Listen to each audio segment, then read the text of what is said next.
It's Monday, January 10th, 2011. I'm Rim. I'm Scott. And this is Geeknights. Tonight, the death of the PC. Again. Let's do this.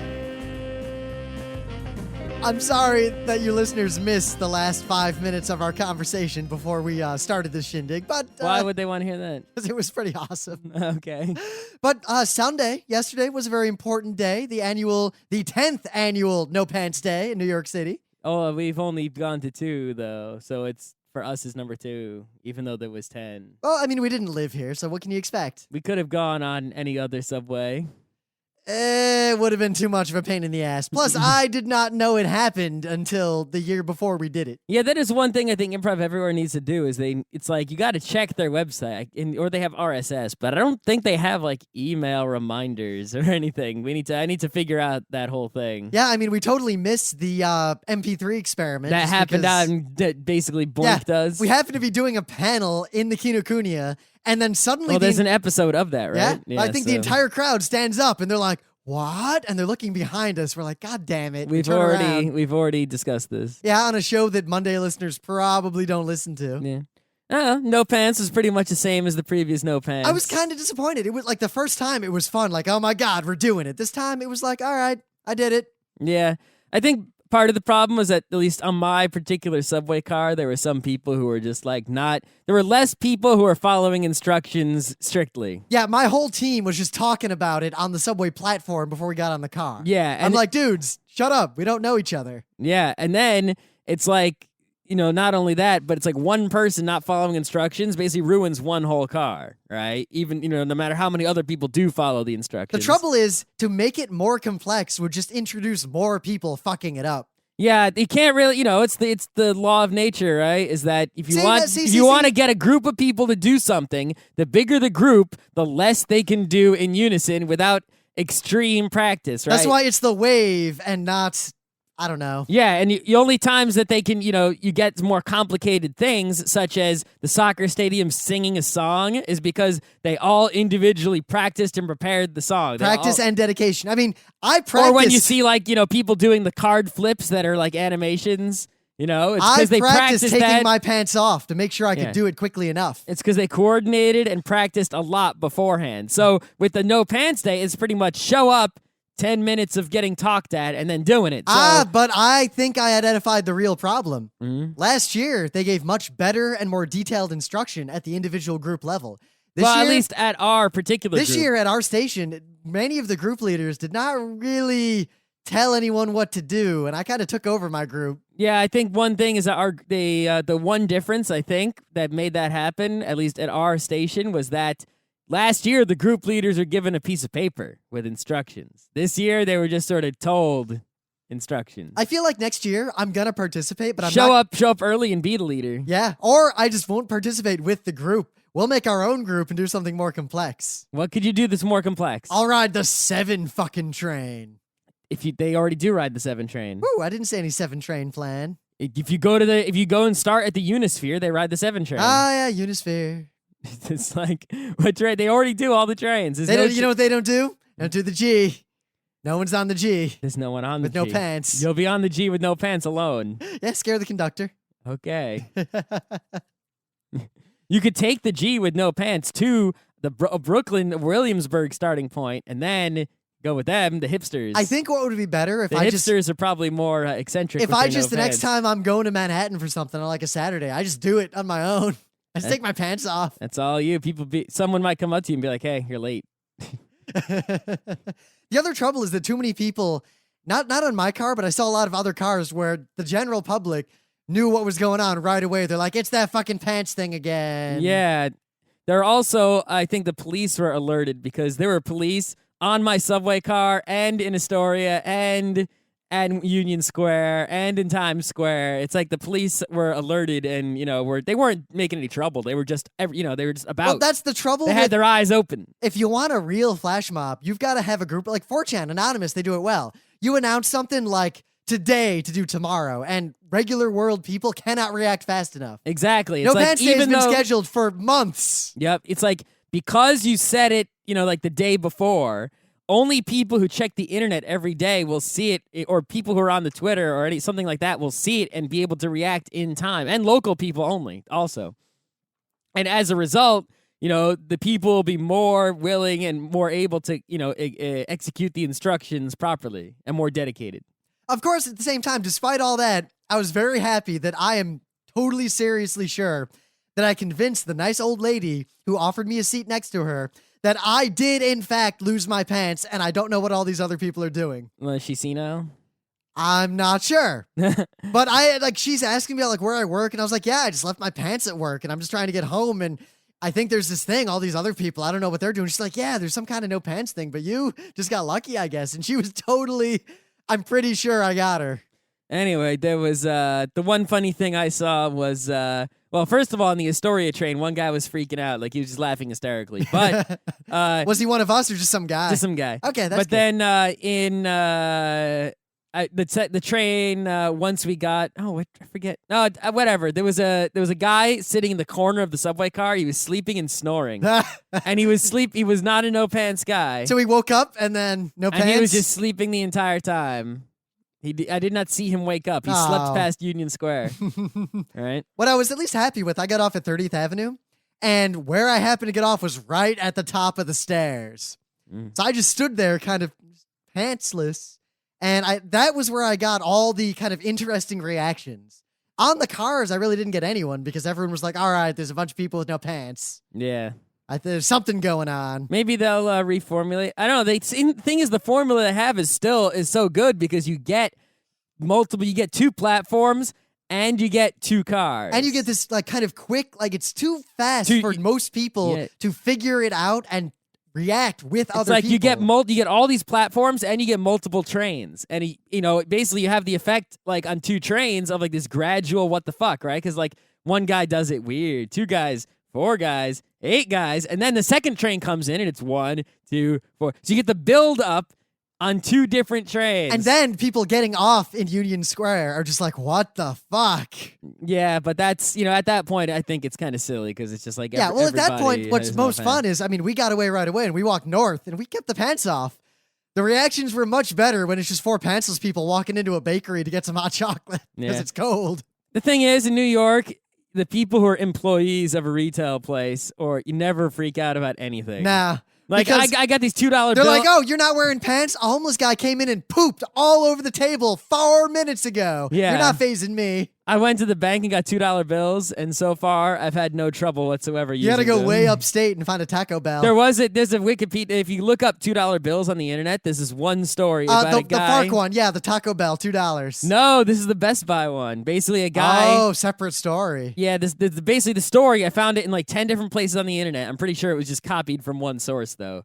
I'm not sure if it's true either. But basically, a guy had a car stereo installation at Best Buy, and they decided that it wasn't a free installation, even though it was supposed to be a free installation. So he wanted to protest the fact that they were trying to charge him for the supposedly free installation. So he went, and it was $158. So, or something like that. He paid it with, 57 $2 bills or whatever it comes out to, right? So, as a protest, because he worked for some tour group that had $2 bills, because he used the $2 bills so that the people on tours could use them to buy lunch because it was fun. So he had so many of them, and they were sequential, whatever. Right? I was going to say he had to have a reason, because otherwise... Because he got them from the bank all the time. If you're doing the protest payment, it's pennies. Yeah, no, he got it from the bank all the time because he used them at his job. So you got to be like Kramer with that sack of change. So as a protest, he paid with these 50, the pile of $2 bills he got from the bank. I take it this ends with police? Oh, yeah, he was arrested and taken it. Well, he wasn't arrested. He was I don't know if maybe he was arrested. He was handcuffed to a pole in the police station, right? And he was like, are you serious? And then the Secret Service, of course, came and was like, no, these are fine. You guys are dumbasses. Let him go. But so you're unfamiliar then with the most famous $2 bill story of all. All right. The FARC $2. So I'm not going to tell it. If this Best Buy story was ever in the news, I'm pretty sure it would have been posted to FARC. It probably has been, but it's usually a footnote to the FARC story of a guy who uses a $2 bill at a Taco Bell. All right. I'm not going to tell it. Just Google it. Okay. There's an internet. All right. You can get the original story, not my bastardization of it. Okay, so let's move on. So last year when there was CES, we didn't have any Monday ideas, so we did a Monday CES news show. This year... Wait, I have my whole news is CES. Let's see, there's a bunch of boring tablets, All right. some 3D TVs, and a bunch of phones that no one cares about. Anything else? Woo! That's it? No one is really talking about it. I haven't seen anything that really stands out. Well, you got to read Engadget.com. Yeah, I'm on Engadget, and Everything is tablet, phone, tablet, phone. It's phone, all like, hey, car. we made an Android tablet. It's different from all the other ones in no way whatsoever. No meaningful way, at least. Yeah. Yeah. I mean, basically, what's really upsetting is that I know for a fact that the CES is gigantic, right? And that I'm sure while the vast majority of things that would get traffic to a site like Engadget are things like Android tablets and other things that have very good search terms in them, right? But I'm also confident that if I was actually at the CES, there'd be a bunch of weird booths of things that no one thinks about, that no one cares about, so they're not going to be posted to Engadget, but are probably interesting, and we will not see them. You got to find some nerd blogger and read whatever he writes, some guy who went. Yeah, maybe the thing is, trivial amounts of journalism would figure this out. The thing is, all the tech journalists talk about how they hate going to CES. So I'm like, do I really want to go to it or not? If I Wait. So you're a tech journalist and you hate doing your job. Well, they talk about how, like, why should I, these why are should not I the journalize? Well, these are not the journalists that go, like, for that example, I'm looking for? Yeah, the Engadget guys go because they're taking pictures and saying, look at this thing, look at this thing, look at this thing, right? But really, most of what they're doing amounts to regurgitating the press releases to the masses, right? They're taking this message that is being broadcast in a very small place and broadcasting it to the internet. A lot of the tech journalists that hate going are the kind of guys who opine. They say, oh, the iPhone, will do badly. They don't need to actually be there. They can just read Engadget and then opine, like us. They basically do what we're doing right now for a living. They don't want to go. But anyway. I'll go. I'll take your job. Yeah, I'll go at least once to see what it's about. And if it's good, I'd go again. And if it sucks, I won't go again.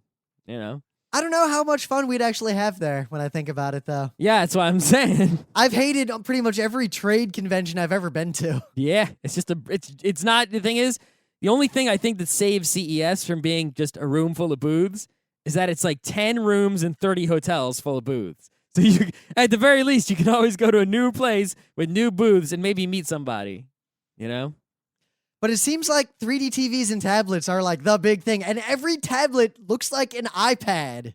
Really? Have you noticed all these like phones that look like the iPhone? Except they don't work like the iPhone. No kidding. If only the iPhone were on some other carrier, I'd probably have one. But that'll never happen. No, you sure? Never. It'll never happen. We'll see. We'll talk about that in a couple weeks. That thing that won't happen? Tomorrow, actually. Anyway. That won't happen tomorrow? Or today, if you're listening to this tomorrow. If you're listening to it tomorrow, you can't. By definition, if you're listening to it, it's today. No, because today is the day tomorrow that I never am comes. saying this, not the day Scott, you're this listening is much to like it. the bar that has the clever sign in the window that says free beer tomorrow. Yeah, that's right. So, is there any news to talk about at all? Yeah, actually, this news is not related to the CES. So, whether or not you knew this or not, VLC is a program that allows you to watch videos and also listen to audios. And it actually does a whole bunch of other video audio related stuff too, if you can figure out how to make it do that. And the one thing about VLC is that, it can play pretty much anything. It's very popular among Mac users, and it's very popular in general among people who can't get MPlayer to work. Yeah, because it's slower, but it just works. Yeah. But it's GUI. It's like it has a GUI, right? But it's that not. That GUI's like half there. It's a bad GUI. So it's like people who, Granted, there is that GUI. Works. Well, there's that GUI for MPlayer that's way worse than the VLC GUI. Well, actually, there's one good GUI for MPlayer is the MPlayer OS X extended, right? It's like the MPlayer ++ that's on the Mac. But there's no good MPlayer GUIs for Windows or Linux or anything. Anyway.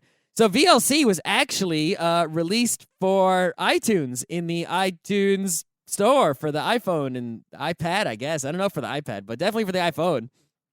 And people were like, what? It's GPL. That means you have to be open with the source and you can't add DRMs because it's GPL 3. And how is it, So basically, they added it to the store and it was accepted, but they did it mostly as an experiment to then challenge, to be like, okay, there's a GPL thing in the store. Now, Apple, obey the GPL. So and basically, so a bunch of nerds were like, let's make some trouble and then complain about the trouble we made. Well, no, I think what it was is more like they knew that pretty much what was going to happen is they were going to remove VLC from the store. And that is the news. That is what happened. Apple removed VLC from the store, and that's that. But all the news But I see of people talking about it is saying evil Apple removed VLC when everyone That's wants because people it. don't know the whole story. Yeah, because really the story Right? is... The real story is basically what they did is they said, okay, Apple, look, we're going to give you, here's a chance for you to be awesome to the open source cool people, right? Here is your opportunity to make good. We know that odds are you're just going to make bad because that's how you do, and that's what everything of history of your behavior has told us. But look, we're going to give you a chance to make good. Here's your chance to make good. What's funny is and that they Apple didn't make said... good, so it's like, What's funny is that they accepted the app. They were like, all right, let's play. Yeah, but What then now? now you must obey the GPL. No, we're going to remove the app rather than obey the GPL. So, It's weird, effectively though, obeying the GPL. I know, but the thing is, it's so weird because, like, there's a lot of people out there, right, who say things, they try to praise Apple for its open sourceness, right? They'll be like, oh, look, Apple open sourced the Darwin kernel, and Apple open sourced, the, what's it called? Well, Apple is very good at open sourcing the things LLVM, right? that don't and matter. Apple open source, well, the LLVM kind of matters, but, the point is, Apple, they try to praise Apple for being so open source friendly compared to the evil closed source Microsoft. But it's like, well, look, here was their chance to be open source friendly, and they were dickheads, right? But at the same time, So really, the same time, that's their proprietary DRM distribution system. You can just download and install VLC. You know what they could have done, though, is all they really could have done, right, to make this work, is they could have just kept VLC in the store with no DRM on it. That would have sufficed. Yeah, but at the same time, why bother? You can just... People who want VLC will just know where to get it anyway. Yeah, but not for your iPhone. Yeah, not for... But do you need it on your iPhone? Yeah. What can your iPhone not play? The iPhone can only play two video codecs. Yeah, and for people And who use iPhones... it can only play Flash videos if they're from YouTube. It can So- only play...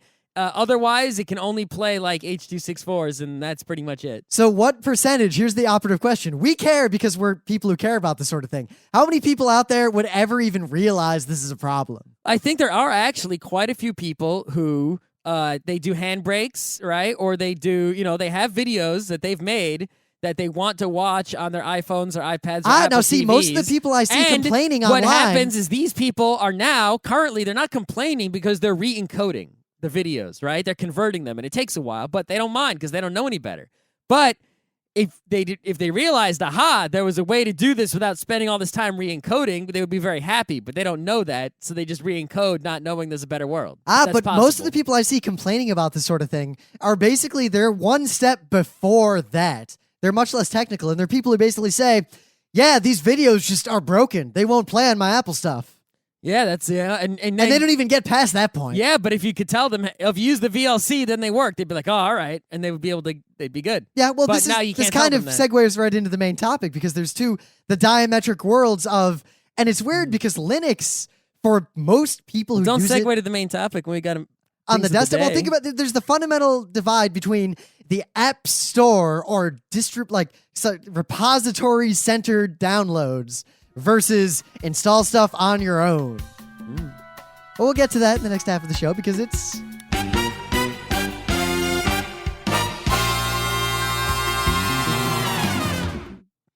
time for things of the day.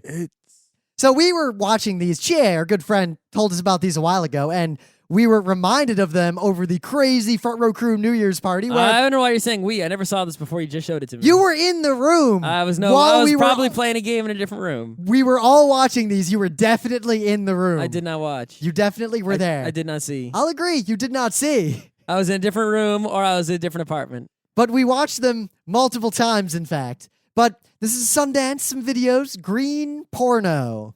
Uh-huh. Isabella Rossellini basically tells you how different animals have sex in hilarious paper mache cardboard cutout form. Uh-huh. the B one is the best one, at least for getting an introduction to what this sort of thing is like. Oh, why'd you show me the best one first? Because now all the other ones are gonna be meh. No, they're all pretty much like 99% as good as the B one. I'm gonna tell you something though. I'm glad I'm not a B. Just for the line at the end where he's like, "Now I will die without my penis." Yeah. Oh no. Who does that? It sounds like someone I know. You may know him. I think you might know him.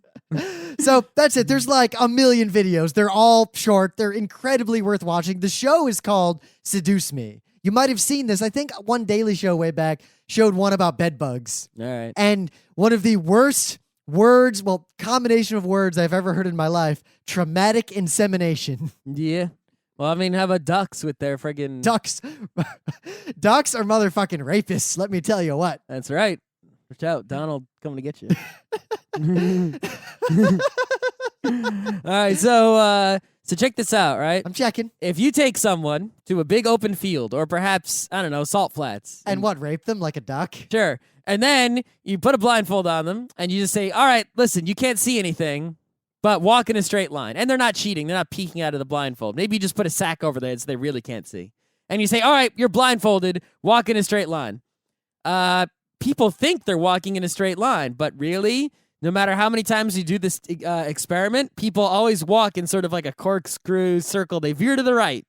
Like they all, It seems to always be to the right. That's the weirdest part. People have tried it swimming. They've tried it with driving. They've tried it with like different genders. They've tried it with different heights. They've tried it with left-handed, right-handed, ambidextrous people. What about wheelchairs? I don't know, but they've tried just about everything. Because if I just hold and forward still on my motorized wheelchair. They're still trying, and they still can't figure it out. But what they do know is that if you have some sort of point of reference, you can walk straight. But if you don't have one, people cannot walk straight. No matter how much they think they're walking straight, they'll start to walk in a circle. It does make sense because I remember as a kid, one of the things you learn. We know that this is what happens, but we don't know why. One of the things you learn when you're camping, and if you ever spend a lot of time in the outdoors, is that you cannot trust your own sense of direction in a forest. You will go in circles if you try to just walk straight. And that's drilled or something. Yeah, but even then, you'll lose the path, and then you'll go in a circle, and you'll find the path again, and then you'll go in the same circle. Yep. In fact, the path often makes it worse because you'll be on the path, veer off the path onto like a deer trail, come full circle. You'll find the path again, like, yes, I got it. And you'll be right back where you started. Yep. This is why you need like a compass. The thing is, I feel like with the knowledge of how this study worked, if I did this myself like 10 times and figured out how much I tend to veer, I would stop every like 100 steps, turn a little bit to the left, and then continue. See, the thing is, I don't know why the car one failed. Because if I had a car in the salt flats, right, I would basically just step on the gas and not touch the wheel. Scott, alignment shifts. You hit any bump, and now you're going a different direction. It's a salt flat. It's not perfectly flat, Scott. The salt flat is perfectly flat. No, it's That's not. why they do the test drives It's there. pretty flat, but there are imperfections you are likely to run into. All right, I would hold the wheel and not move my hand. Right in the middle. I'll bet you would subconsciously move it a little bit. No. And not realize it. I could hold it right in the middle. Scott, try to hold your hand perfectly straight and not move it at all. All right. All right? On something that can move. A wheel of some kind. Just in the air. My knee can move, but, my knee has more resistance. And I see you moving. I can just put my knee up against the wheel. I don't think it'll work. I think it will. You think that all these studies, total bullshit because no one's smarter than you. I think I could do it. You think you could do it? I could do it. Tell you what, you rent a car? Let's get out on the Queensboro Bridge. Let's try this. Why don't we do it somewhere safe? Where there's a lot of straightness. But I thought you could do it. I mean, it's a straight road. Because then I would be blindfolded, so I wouldn't see the cars in front of me stopping. So we'll go like 2 a.m. when there's no cars. There are cars at 2 a.m. Not so much on the Queensboro Bridge. There's plenty of cars at 2 a.m. If you go at 5 miles an hour, you won't run into anyone. Instead, they'll come up and smash into my ass and honk like hell. And then I'll know what direction I'm going in for sure. Because they'll be honking, which is a point of reference. It needs to be quiet. So very briefly, the meta moment. This weekend, we will be at MAGFest. MAGFest. What? I don't think you're very good at it. I'm not very good at it. Neither are you. What do you think? I'm great. We gotta wait till we get there and hear other people doing it. It's more like a rot. Like he charges up. You're trying too hard. Rot. That's better. That's better. No, Right. you're enunciating too much. Anyway, we'll be at MAGFest doing 3 panels. We got the schedule. I put it in the link. So if you want to know when our panels are, if you're going to be at MAGFest, outside of those, we'll just be chilling, hanging There's some out. panels in the schedule that look like they would be our panels, but they're someone else's panel. Yeah, I'm curious. I might go to some of these panels. There's a match game. There's like a storytelling and tabletop role-playing game. I've never seen anyone else do a match game at the cons we've ever been to. I'm curious to see if they do it well. Yeah. Actually, some of the events are pretty creative, like the Iron Chef, where they're actually going to cook with a George Foreman in a microwave. I wonder how they're getting away with that, because there's no way we could get away with that at like Kineticon. Where would we get enough George Foremans and enough microwaves? Where are we going to get the hotel to say, yeah, you can plug 10 George Foremans into this room? Yeah, you can plug in 10 microwaves. No trouble here. Run them all simultaneously. MAGFest seems like a con that gets in vague trouble with a hotel every year. I'm just getting that impression. Maybe they found a hotel that like loves that shit. It's possible. Maybe it's a hotel that no one else uses. They're just desperate. Maybe. They hate him, but they have nothing they can do about it. I don't know. We'll see. But MAGFest is going to be pretty awesome. We got other cons coming up, like PAX East and everything. Book Club book is Michio Kaku's Hyperspace. I read the introduction. Yeah, it's a good book. Right. Yeah? Yeah. You're saying it's Who- not? who's Are you it? going to prejudge this amazing book? No, I'm just saying I read the introduction. I can't really And? say either way. How was the introduction on a scale of 1 to 10 of introductions? It wasn't really a good introduction because, it wasn't Neil Gaiman, who is the greatest introduction writer of all time. I would love to see a book that is just a coffee table book, just introductions You're stealing by that was my Neil idea. Gaiman. That was my And idea. in fact, he should write the introduction to his own book. That was my idea for that to happen, but It's he my didn't. idea. I tried to tell him that idea. He didn't say anything. He wasn't reading his tweets that day. You should have told him at Penguicon 2. I didn't have the idea then. I had the idea more recently. Maybe I'll write him a letter on paper. He'll read that. So I remember back in, 1996, give or take, 97. Oh, 98. if I may, It was a different time, you understand. that Oracle was one of many companies saying that the desktop was dead and that it was going to be a short span of time before everyone is using thin clients, proprietary thin clients. Everything is going to be up in a cluster, going to be up in a cloud of some kind, and PCs are going to be dead. And part of this was to lock down the experience. And, DRM, Oracle Well, was, in the late Oracle 90s, was they way were ahead of its time for being evil. No, they weren't thinking about the evil DRMs at that point. They were right? thinking about the lockdown, the support, verified code. You don't need any local data store because, trust us, we've got it. Well, yeah, what they were thinking about was mostly, right? Look, you had to keep giving us money even after you bought the computer because we actually have the computer and you don't. That's mostly the core of what they were thinking about. Yeah, but there was a lot of talk about protected data streams. Right. and- Well, part of the reason for that was they wanted to be, it was like, well, look, this benefits the customer because their computer will just always work. And it will be cheaper to buy the computer, even though they'll have to pay us monthly. And, that was, the now, the whole- nerd said no. And it'll be so secure. The nerd said, I want the power to run whatever code I want and have whatever data I want with no one else having access to it. I can handle that. And, things went around for a while. When I was at IBM, I think mostly the reason that didn't work at the time, right, wasn't due to lack of trying.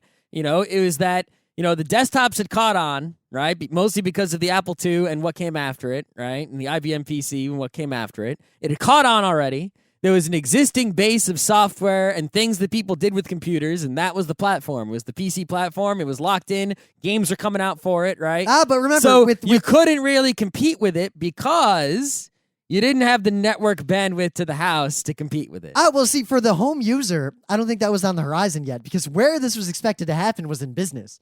If you hadn't interrupted my anecdote, when I worked at IBM, which was, 2003, give or take, I came into possession of several thousand thin clients that were designed to connect to a thin client server and do all that stuff. Mhm. They had RAM, they had a little CPU that was just strong enough to, get the data and do whatever it needed to do, a little bit of local processing power, and a network card, and almost nothing else. An output for a Yep. serial port and keyboard inputs and everything. Yeah, I mean, there's a place on the fourth floor of the building I work in, and the whole middle of the room is just all these thin clients.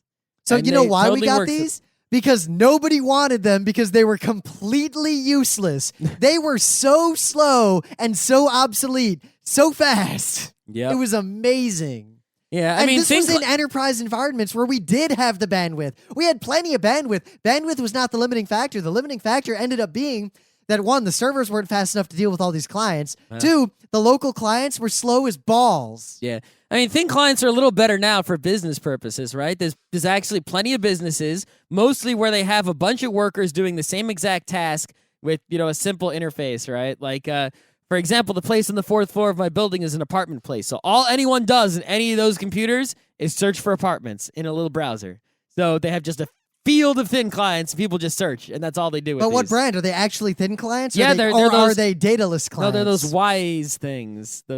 Because what most people use when they call thin clients, they're actually dataless clients, and they're usually a Linux box with a hard drive and a CPU and RAM. These are like one of those things where you turn it on and you get ghetto windows, and all it has in the ghetto windows is like some sort of Windows remote desktop kind of client thing. Most thin clients in the older days used Citrix-like things and would even get the desktop from afar. Oh, wow. They had nothing locally. If there's anything local, it's not technically a thin client. It's true. It's a dataless client in that it has a minimal system to do what you need locally and has local processing power, but all the application logic and all the data is stored somewhere else. This is basically a situation where you have like either a VMware server or like a Windows server, whatever, and all the actual computing happens on this server or cluster of servers, and people just remote into it with remote desktop kind of situations, and that's how it works. I think one of the things though that I got rid of those thin clients, and you know what I replaced them with? Linux PCs, because they were cheaper and easier to maintain and 1,000 times more powerful. Indeed.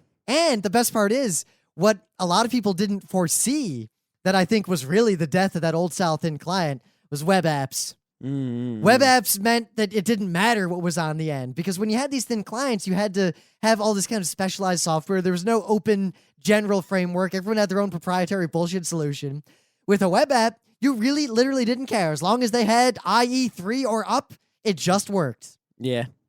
I mean, that's the one thing, the web started out as just sort of like mostly an information thing, right? It was almost like an encyclopedia where anyone could make a page or, and edit pages. And that was, right? People weren't thinking of it being an application platform, so other things like the Citrix, it's like, well, an application runs in the desktop, and if you need to serve an application over the network, you need something like X forwarding or remote desktop, you need something, right?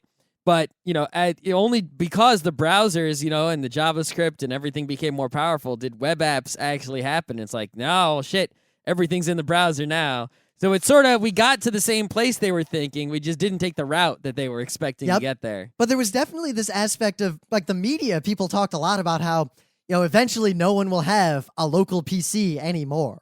They will just have some sort of client that gets them to the data that we host, and no one will run their own applications. No one will write their own applications. No one will have local storage. Well, I mean, people are also thinking about, this general idea. It's like, the idea of the appliance computer, right? That's what they wanted back in the day, at least. They were like, why are we giving normal people these computers that are actually full-on computers? Why don't they should have an appliance? They should have an appliance that's as easy to use as a microwave. Push a button that says play game, and push a button that says, read encyclopedia, and push a button that says, whatever. And there were a ton of attempts at things like that, and they all failed until the iPhone. With the exception, well, there were some early. Remember the original iMacs? That was not an appliance. No, it wasn't, but it was close. It was much closer. It ran OS X. It was not an appliance in any way. But the way they were in presented fact, it didn't to run people, OS X. It ran OS 9. But the way they were presented to people and the way they were bundled, they were bought by people with the expectation that they would work mostly like an appliance. They had their big buttons and they do very simple, focused things. No, it didn't have these soft, it was, hardware-wise, it was all-in-one, thing. But that was nothing new. The original Mac was all-in-one, right? The appliance, and that was like lost precursor technology to most computer users by then. But the true idea of an appliance computer that actually succeeded, that people actually bought in any number, was the first iPhone, which Well, that's way later. I mean, I'm talking about the old days. This was basically a first step. It was a move in that direction, not to the data-less PC or the thin client, but to the appliance PC, which was a very different direction from what Oracle and a lot of people really wanted to push the industry. But nerds from the start were like, fuck you, I'm not letting you touch my data, it's mine. Damn it. That's right. And they pretty much lost, and PCs really took over. Everyone had PCs. There was a whole era where the whole thing was like every nerd was building their own PC. There was like renaissance of PC building. Yeah. And there was Dell and Gateway and all those things. Remember like CompUSA? Yeah, okay. And basically, everyone forgot about this argument, and suddenly it's coming back again. And I don't think anyone forgot about it. I think a lot of people forgot about it. I think it's just that this finally, big movement came much too quickly, right? It was like the App Store, and then it exploded before people realized, oh shit, the appliance appeared when we were least looking. See, outside of tech circles, no one was even thinking about that. They'd already forgotten about that whole movement. They had their PC, they upgraded it every few years, and they just never thought about it. And then suddenly, iPads and iPhones. Yeah, I think that, the main problem here is you get this argument that goes on, and the argument goes something like this, right? It's like, oh, this is so great because now the computer is easy to use and it never breaks and it's secure and my grandma can even use it. It's so easy. But then the nerd says... And it does everything that I want it to do. The nerd, like me, says, but I want to do this particular thing and I don't want to have anyone else control whether or not I do that thing. Well, you can still use your hard-to-use computer, but no one else needs to use that hard-to-use computer. Everyone else can live happy with their managed computer experience. Of course, one interesting way to look at this is look at the difference between a Windows PC, where if I want an application, I go to, thisismalware.ru, and I download an exe file, and I run it, and it installs it on my PC. Because you're a moron. But in Linux, when I wanted something, I'm just like, apt-get install this thing, and I have this repository that just handles it. Yep. And yet, with the iPad model, it's a very similar thing. I want an application that does X. I go into the repository, I'm making quote marks, and I just get it. Yeah, but the problem, the key differences are, number one, that repository, not everything in there is free. Yep. Number two, when you get something from that repository, you can get the source code to it also. And three, you can just put things in the repository. Yep. No matter what it is. But then again, there are the, quote unquote approved repositories. Like if you just install an Ubuntu or CentOS or something, you get a kind of certified, vetted, you trust these people repository. Yeah, but they only check to make sure something works. They don't check to make sure they like it or not. And also, you can just add any repository you want. Yeah, but that's the fundamental difference, that the iTunes repository is it. I can't add the iTunes.ru repository. Yeah. And the main thing is, the first argument that, I try to argue that these things are bad, and people say, they're not bad. Blah. We can do this pretty simply. You make the argument that it's bad, and I'll make the argument that it's good. It's pretty easy to take turns on this. All right, so the first reason that it's bad, right, is if people, have a computer that is too easy to use, there'll be much less incentive for them to learn how to actually use a computer, and basically there'll be this tyranny of the people who are programming over the people who are just using iPads. But Scott, do we not have a tyranny of mechanics and a tyranny of civil engineers, that people only need to know the specialized tools for their specialized jobs, and for every other realm of their life, they really just need an appliance? Shouldn't we trust the experts to take care of the expert work? We do indeed have a tyranny of mechanics, and I wish more people would know how their car works so they wouldn't be getting ripped off and such. But here's the problem, right? Even more so than the car, the computer is integrated into every part of life. You use your car for transportation, which is a major part of life, which is why I think you should know how your car works, even if you're not personally capable of fixing it, right? You should at least know more than most people know. But a computer is everything. If you don't know how to handle your computer, basically, as the world progresses to where more and more things are handled by computers, the computers will now own your life, and thus the people who control the computers now control you. But at the same time, as opposed to just controlling your transportation. Even with the car, do you not need a license to drive? And if someone is incapable of driving safely without harming themselves and others, do we not force them to not drive and have someone else drive them around? Is the iPhone model not an expert makes the people who can never figure it out drive themselves in this controlled, safe environment on these rails, and the smart people will just use something else? That is true. That, the people who are incapable of driving, it's basically a car that drives itself for those people who cannot drive themselves. Now it only takes them... it enables those people to get around, and that is a good thing. However, think about the harm, or at least it's not necessarily harm, but opportunity cost of this happening. And the opportunity cost is, think about how, we have been able to change the world because of our control over our own computers, right? The fact that the web exists at all is because people all had computers that they could control. Right? So Scott, but this was a tyranny of the ultra elite technorati. The vast majority of people are not contributing to the internet in that regard, and the way they were contributing, indeed. They're contributing information. They're contributing on a meta high level, like they're contributing way above. They're adding to Facebook. They're writing content, but below the level of putting words and videos into the stream, they are not doing anything. You need to think farther into the past. Think of this, right? In the 90s, there was AOL, and AOL was dominating, right? And why were we able to escape AOL? Yes, there were technorati and programmers who were able to make up the Apache web server and to make Netscape Navigator and to make these tools, right, for escaping AOL that made people want to leave AOL. But it was because people were able to control the software on their own machines that even... you think, oh, everyone's ignorant. Well, they somehow managed to install Netscape and then get out of AOL. They managed to do it no matter how ignorant they were because they had control over their computers. They had this choice. But at the same time... if they had all had iPads or AOL pads in the late 90s, AOL would still be conquering the world today. There would have been no change. But then at the same time, will there not simply be a dichotomy between the people who don't understand how any of the technology they use works, who just use the appliance, and the technorati who live in a different internet world?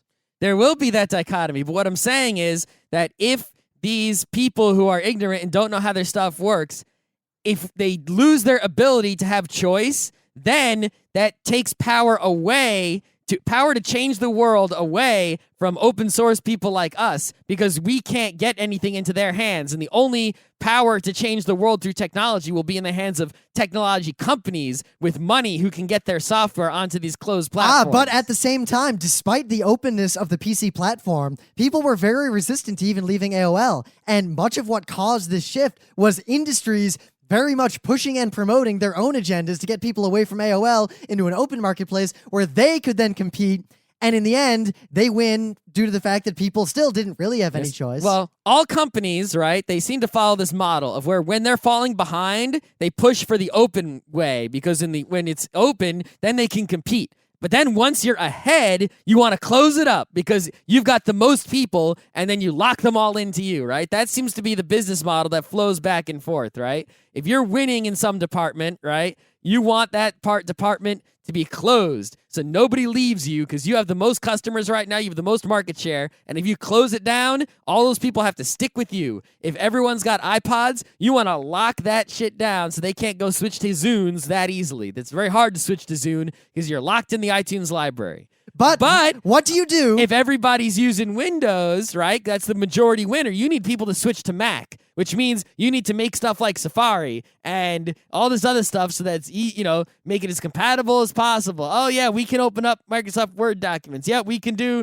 you want everything opened up so that people can easily transfer over to you. But one day is OS X is on top of Windows and market share. They're going to close that shit down, and it's going to be much harder to switch back the other direction. Let's look at the AOL days versus the current days. Most people who are using their computers, they recognize that the iPad, at least to them, is just better. It just has a much better and more intuitive interface. And unlike the AOL days, back then, they started to move from AOL when they realized they'd see people outside of AOL doing things that they themselves could not do. That is true. What is there that open source is doing better right now that normal people care about than the iPad and the iPhone? Name a phone that is better than the iPhone. Right now, there is nothing. Name anything related to media that is better than iTunes at doing what people want it to do. Right now, there is nothing, right? Not at this very moment. And of course, that is the reason why the iPad and the iPhone and such are winning at this very moment, because there is no such thing. However, if they win too much, if they get too far ahead, then the potential for there to be such a thing in the future will disappear, right? In the olden days, that thing was Napster, right, that appeared, that everyone installed. Now, if you invented Napster today, it could not take foothold because there are not enough, if too many people have these lockdown devices, Napster would never get on those devices. So, Scott, the industry has a vested interest in locking these things down to They sure prevent do. anything like Napster from ever happening again. That's true. In fact, there's probably a great But that is horrible. That is like the worst thing for the world and the progress of human society. but it's a good thing for grandma who will never get a virus again. It's not good for you think it's good for grandma when you're only looking at that one grandma and her personal experience. But I think the future, the progress of technology in the world as a whole, So, Scott, is better for grandma, even though she doesn't know it. Are you saying that it's bad that old grandmas now have easy-to-use computers? Wait, I'm saying there's more to it than that. There's a good part and a so bad what do we part do? to everything. Do we have to? Why do we have to choose, Scott, between computers that are easy to use and just work, and computers that are impossible to use but are open? We don't have to choose. I have a very simple solution to this problem. Oh, do you? Yes. Solution number 1. Somebody needs to hire a good designer that is not going to work at Apple. Can you honestly argue to me that Google, which has effectively infinite resources, is unable to do so? They've hired tons of designers, and apparently they're all sucking. If you haven't looked at Google shit lately, So, are there good designers? that's a problem. Get to design school kids. Stop going to work at magazines and fashion and work on industrial design. But how come it hasn't happened? How come there's no one? I don't know. It's frightening. And of course, I mean, open source. X Windows is fantastic. Yeah, I'm sure. Actually, X Windows is going out the door, but Yep. that's another episode. Anyway, I have an argument, actually. here's I'm another- going to make a separate argument. here's This is actually, a second part of the solution, right? All right. We just need to make a law that says, look, if you buy it, you own it. You can do whatever you want to it. You have to include, you can't completely lock it down. You can, grandma would get the iPad. She wouldn't know the difference. But if I get an iPad, there's got to be an option somewhere for me to, like remember in the olden days, you would buy stereo and it'd come with a schematic. You just need to put that in law so that, a computer comes with the Nerd document with it. So, your Scott, car has to come with the service manual. in the modern world, cars don't come with the service I manuals. know, which is bullshit. I buy the car. You should give me the fucking layout of how to, The only realms, and this is where I think we're going with the PC, like, I was playing the devil's advocate the whole way. I know, but and it's I like point out, Scott, that it was increasingly difficult to make an argument that did not boil down to I'm evil and have the power to do what I want, so you're fucked anyway. Right, but I mean, think about it. If you have a car, right, you worry, if I give out the service manual, some other company can make the same car, and it's like they already know they can just take apart your car. There's no secrets in the car, right? There's no secrets in anything. But no, Scott, you're not letting me finish. Yeah. The PC is going to move into a realm, the actual physical PC, that many other things have moved into. When I buy a Radio Shack whatever, like a Radio Shack microphone or something, it's just a shitty microphone that just works. Yep. If I buy a real compressor or a real mixer or a real microphone, it comes with a schematic, it comes with diagrams, full technical documentation, Yep. a warranty, and support. If I buy a regular car, just some Ford car or whatever, I don't get the real service manual, No. and I have to go to the dealer and all Yeah, that I'm stuff. I'm sure if you buy a Ferrari, you get the real deal. The PC Not that I've bought one. is going the I could way be wrong. of every other thing that has ever come out in the history of the world. If you are a professional or a contractor or an expert, you will get the hardware that gives you the freedom, openness, and documentation that you need. The future is going to be computer experts will have actual PCs that they run whatever the hell they want on, and everybody else is going to be using an appliance. But those people with PCs, because computers have infiltrated every part yes, of our we society. are going to be mechanic wizards. And the thing is, but we are benevolent. I'm saying, look, you people, I do not want to rule you like an evil god. Do not let me learn to use a And computer. they will look up at you and say, "Do you have circuses?" And I will say, yes, watch all these video games I can play that you can't. And they will say, "Those video games are difficult and I do not want to play them. I will continue playing Farm Eyeville Pad Frontier Town." And I will say, no, people are stupid and I could not save them. And they will say, "Look ye mighty upon my farm." I will say, looky mighty. See, what would really, upon my penis. the only way to fix this is we have to hack into Zynga's servers, right? And corrupt Farmville. So that and then be Farmville teaches you C. it teaches you to be like, "Look, Farmville broke because of DRM." Yeah. Just lie. Straight up. Whatever. I don't know. But really, I think the future of the PC is that the majority of people, like it or not, are not going to have PCs in the next 20 years. They will have phones, tablets, screens, devices that TVs with computers built into them. and they will have data in the cloud, and they will use this in their day-to-day lives. The only people who will need processing power and stuff are the experts. I mean, look at me. If I could even see people like, if I didn't play games I didn't do podcasts and video, I would not need a desktop PC. The thing is, I even see if even the right now we're looking mostly at multimedia people, media creators, and programmers, right? I could even see the multimedia creators being shut out to where there's some sort of you'll go to the Apple store and there'll be iPads and iPhones, right? But then like instead of the iMac or the Mac Pro, it'll just be like the art machine, and all it does is run the art programs, and that's it. And it doesn't do anything else, and all the art people will buy it. It has like a Wacom built into it or whatever. Now, that's a dangerous future for me because way back in the Napster days, and many of the people who actually understood what was going on, like I remember people were saying like, yeah, Napster. And I was like, Napster? What's wrong with you? Just go to MP3 sites. And then, that night I was like, oh, what's Napster? And actually, once I realized what it was, I was like, oh, shit. I realized that the danger is not that we will the law will come down on people who violate intellectual property and they'll stop people who pirate stuff. Piracy is not the danger to all the people out there who want control. Piracy is just awesome. Mm-hmm. The danger to them is that people who have control over their own hardware can make their own stuff. Yep. That they can make their own movie and distribute it, and nobody can stop them and nobody can compete with them. And there's no barrier to entry anymore to anything. Yep. And the lockdown world is going to try to prevent that. I mean, yeah, because not only, right? Well, look at iTunes. People like to use, they use iTunes to get Geeknights. Even iTunes dropped all of our individual episode feeds, and they only kept our main feed. We have no way to contest that. We have no control over that. Nope. You have to go side routes to say, I want to use this URL for a particular RSS feed. They basically said, fuck you guys. Yep. That's dangerous, I think, to the future of media distribution. It's very dangerous. Google TV what's even more dangerous is that when you have a closed platform, the tools of production are also controlled, right? It's like, it's the old... Well, they're controlled now by the fact that Adobe sucks. It's like, look, you got an iPad. Well, look, you can take photos and you can draw doodles and you can write. It's like you can create these things, but really you don't have the full tools of production, right? That's why people always there's this old argument that why you can't have freedom if you have communism, right? It's like, I want to go and protest. All right, we'll let you protest. Go ahead. All right, let's go make some signs. All right. We got to go to paper to make all the signs. All right, let's go to the paper factory, the state-run paper factory, right? So, I'm going to go, all right, I'm going to go and I want to complain, and I'm going to make a piece of software that's going to put Apple out of business using my Apple computer with Apple tools because it's the only computer.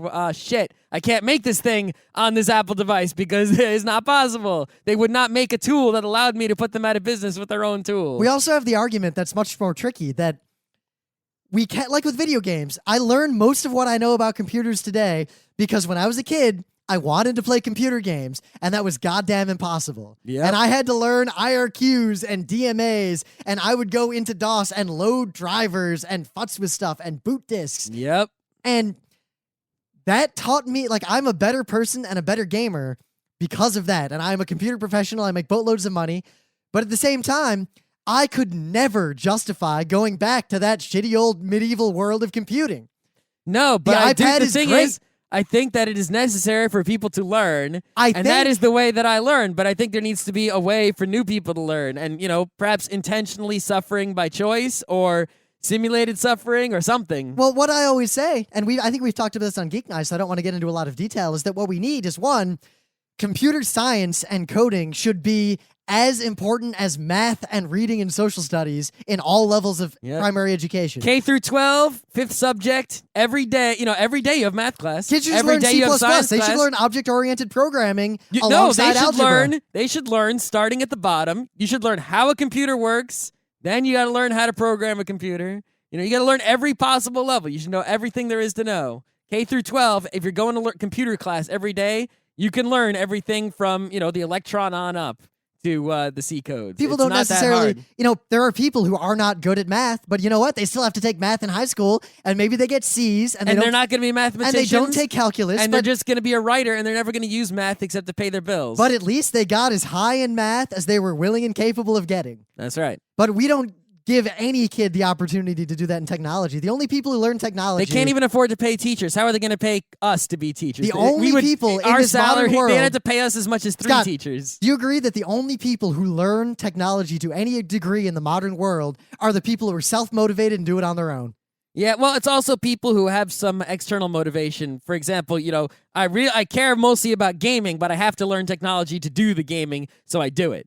Right? Yep. But if computers get too easy, then that motivator goes away. I want to do art. I don't have to learn computers to do art because it's so easy. Ta-da! Now that person who would have learned computers and become a great person at computers 10, 20 years ago will not any longer. So the number of people who have the possibility to, control and manipulate technology is going to have a decreasing return as time goes on. I think, for one, the future is... It's already decreased pretty heavily. Just as I described, PCs are going to be an expert tool, much like an audio compressor is. Right. So at CES, there was this one news which brought this episode on that makes the situation more dire, right? And dire. Woo. Dire bear. Arr. Okay, so basically what the biggest news at CES, I think, right, was that they announced that Windows 8 will run on an ARM CPU, right? I don't know how much technical detail I want to explain about this right now, but there is a big difference. Intel CPUs are all x86, so are the AMDs. That's the CPU architecture. Didn't we do a CPU architecture episode? I think so. Go listen to that episode. Anyway, ARM CPUs, right, follow a completely different business model than the Intel x86 CPUs, right? Obviously, the architecture of ARM, it's a better instruction set, it's all these other things, right? But here's the most important thing that matters to this discussion.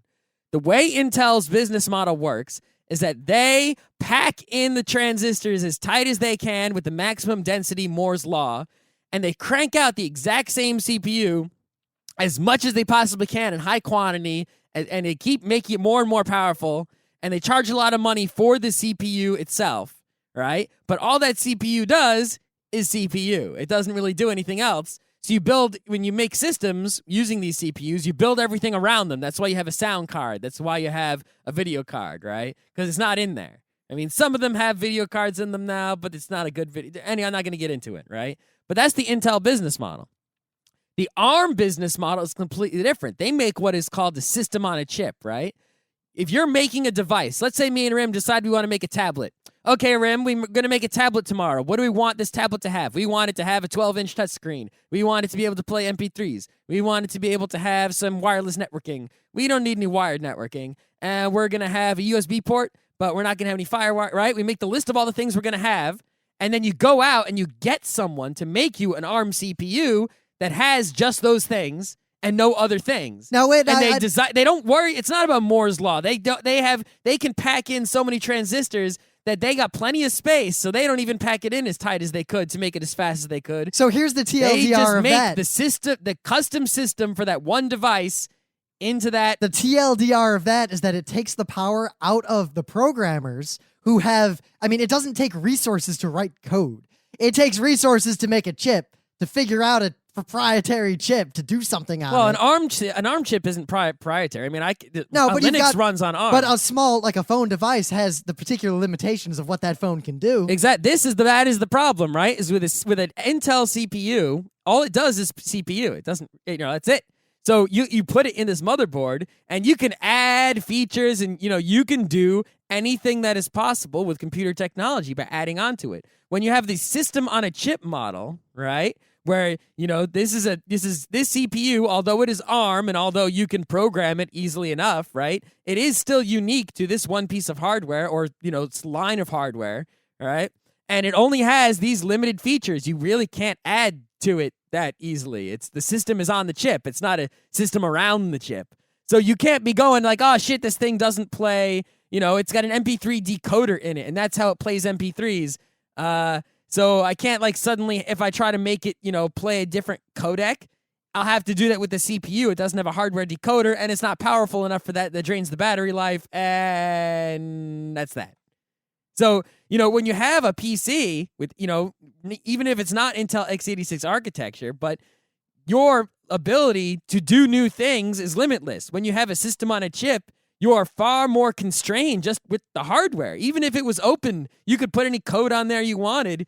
you really couldn't do everything that you could think of because you can't go adding stuff to it. You can't go, oh man, I should do this. Oh yeah, it doesn't have, there's nothing on the chip to help you with that. It's all this other, So I think this is just part of the divergence between the expert system, the tool of the master, and the generic commodity appliance. And the thing is, I think that what you're going to see, you see Windows 8 is going to be on ARM. You're going to see ARM is already number one, whether you realize it or not, right? It's going to become even more number one, and Intel and AMD are going to be hurting big time in the next year. Huge hurting, right? Because the benefits of ARM, right? You'll see every DS has an ARM, by the way, right? 2 ARMs. Well, what's really going to end the main this? benefit is that, you don't, you have incredible battery life. All these things that matter to the, to the end user when they're, this on a closed system, just everything is better for as far as they can tell. What's really going to end this, the big next step will be, because right now, one driver, it's a surprisingly large industry in terms of money, even though it's a relatively small segment of the population. Mm-hmm. PC gamers are going to eventually converge on Xbox between the two. And once all the things that either PC gamers disappear, or the things that PC gamers like to do are done on more specialized hardware away from the generic PC, that's one of the last nails in the PC coffin for anyone who isn't like a supercomputer expert. Yeah, I don't know. It's kind of a murky gray area. It's like, well, are they going to make Xbox things run on the PC, or are they going to make on Xbox PC? I don't think Microsoft has decided what direction they're going. It's like that's what Microsoft used to be pushing for. They were pushing forever for commodity hardware, and then you just run games on whichever console. A lot of people have tried that. Atari, well, I don't know if Atari did it on purpose, but 3DO was like, anyone who wants to can make a 3DO, and you just had to pay us money. And then people who make 3DO games did not work. Did not work well at all. But Microsoft wanted that. They wanted to be like, all right, look, let's make a common gaming platform that anyone can make games for and let it be. That is the future. It's just they tried to do it. At least they tried to push for it too soon. Yeah, but I can see them now coming out with like the Xbox PC. The Xbox is basically just a Windows PC. It is kind of specialized. Yep. It could be scary if you want to play computer games and basically what's Steam gonna do, right? If if Windows 8 is basically just an Xbox that on your desk. It depends. Were I Steam, I would be talking to Microsoft and keeping the negotiation channels open 24/7. If I were Microsoft, I would buy Valve. Oh, in a heartbeat. And then I would mix it all together, and then I would be the king. I would sell the gaming box. I would merge the Steam and Xbox networks together, right? And then, because I was the king, I wouldn't need to charge for Xbox Live Gold. I'd just give everyone the free gold. That would basically shut PlayStation out, because then what would happen... PlayStation isn't shut out already? They're still there. Yeah. I think the PlayStation line would die if that happened. I think Nintendo would continue on, but Nintendo is basically making the gaming appliance. I'm wary about Nintendo because this news that the 3DS is going to have 5 hours of battery life. Because it's basically running 3 screens, because you need 2 screens for the top, which is 3D. Yep. It's going to be rough. At the same time, their demographic has shifted quite a bit in the last few years. I'm also worried. It comes with a charging dock. I don't know. Do you have to hold the dock if you want to play it while charging? I don't know. I'm holding off. I'm basically not a Nintendo gamer anymore. Yeah. We'll see. But that's a whole separate discussion. Oh, and if you're still thinking, oh no, ARM's not going to take over. Well, look, Apple switched to Intel, but now they're switching to making their own CPUs. Well, right? look at the laptop market. How much the laptop market changed when the netbook appeared. Most people said, "I just need to get on the internet. Yep. I need the cheapest possible computer." And now the netbook market is being destroyed by tablets and phones. Yep. Because people realize they don't even need to type that much. Yeah, I mean, Chrome OS is sort of interesting. I got one of those Chrome laptops, but it's not there. It's it is that managed experience, right? Here you go. It's a browser, but it's open. You can do anything as long as it's in the browser, and anyone can write a Chrome extension. You just can't write a Chrome extension on a Chrome laptop. You need a different one, unless there's something I don't know about. Maybe like some sort of in-browser coder text editor program. I don't know. I guess you can find an in-browser SSH client to another machine somewhere. But, it's basically, it's a web browser, so it's as easy to use as Chrome, because it's just Chrome. You log in with your Google account. all your data is stored safely no matter what in the clouds. You know, it's not a thin client you're processing locally. That actually has storage locally, but it's not, you know, you can just, you know, if it explodes, you can pick up another one just like it, and it'll look like exactly where you left off, 100%. And, you know, it's completely secure, and it's got, you know, it's actually architected software-wise basically perfectly in terms of being safe and secure and not going to crash and booting quickly and all these things. But that's all it does is browse the web. Yeah, I'm not going to be editing my video on it. You can't install Napster on it unless you can get in as a Chrome extension, Napster. And, you know, even if you could, you get some music onto it, and then it doesn't have much space. You have to store all your music on Google servers, and then if you want to listen to your music, you have to stream it down to listen, you know. And it can only do a codec if Chrome has the decoder, or you can get a, you know, and you can't, I don't know, I haven't found a way to install plugins. You can install Chrome extensions, and it comes with a Flash plugin already, but I can't find a way to add more plugins. So you couldn't add more codecs unless you could add more plugins. Or you could find a way to get that in extension. So I think because we've gone on long enough, the short version of all this is the PC dying. Yeah, kind of. Yeah, and it's not so good in some ways. And a lot of people might, you know, in their small, narrow view, think it's great. Oh, these appliance PCs. Oh, it's so great. Everyone can use computers. But in the wide world view, it may bring, there are some dystopian possibilities. Or it will make people like us God Kings. That's dystopian.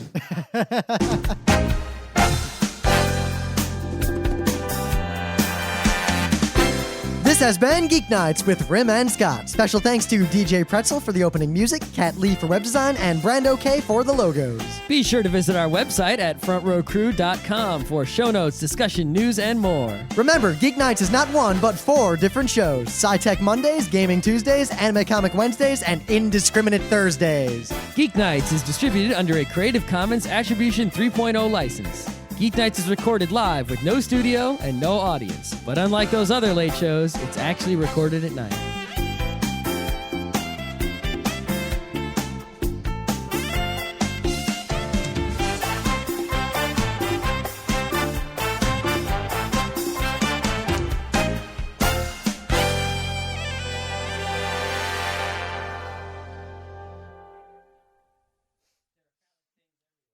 Well, Scott, because phallic is a cylinder.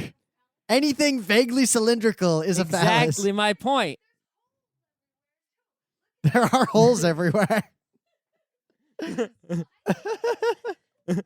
Where are there holes? I don't see any holes. Scott.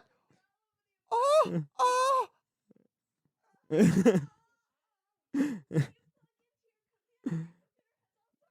It's a rectangle. Scott, in fact, Scott, your computer has more vaginas than penises.